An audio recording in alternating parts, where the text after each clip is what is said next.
I want to talk today about freedom of assembly, free speech, and free press in Iran. The leaders of the Islamic Republic promised in the Constitution to protect freedom of speech for Iranians, including freedom of the press. It promises that public gatherings and marches are allowed. These are basic human rights.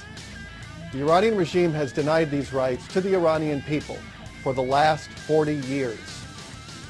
During the massive protests over the last few weeks, the Iranian regime brutally violated the rights of the people to assemble, cut off access to the internet, and murdered innocent civilians. The United States strongly condemned these actions. We voiced our support for the Iranian protesters and their hope for a government that truly represents them, and not a government of the corrupt, by the corrupt, and for the corrupt.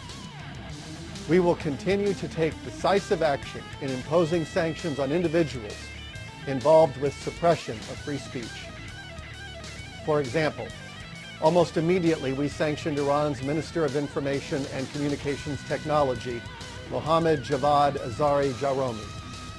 More sanctions are coming against the lawless regime. Recently, the Iranian regime intensified its attacks on journalists and their families inside and outside of Iran. The regime uses intimidation, harassment, and financial pressure on journalists from the Voice of America, Radio Farda, BBC Persian, Iran International, and many more media outlets. The regime has a dark history of jailing and murdering journalists, and so we strongly condemn the targeting of journalists and their families by the Iranian regime. We will continue to take decisive action to support freedom of the press, freedom of assembly, and free speech.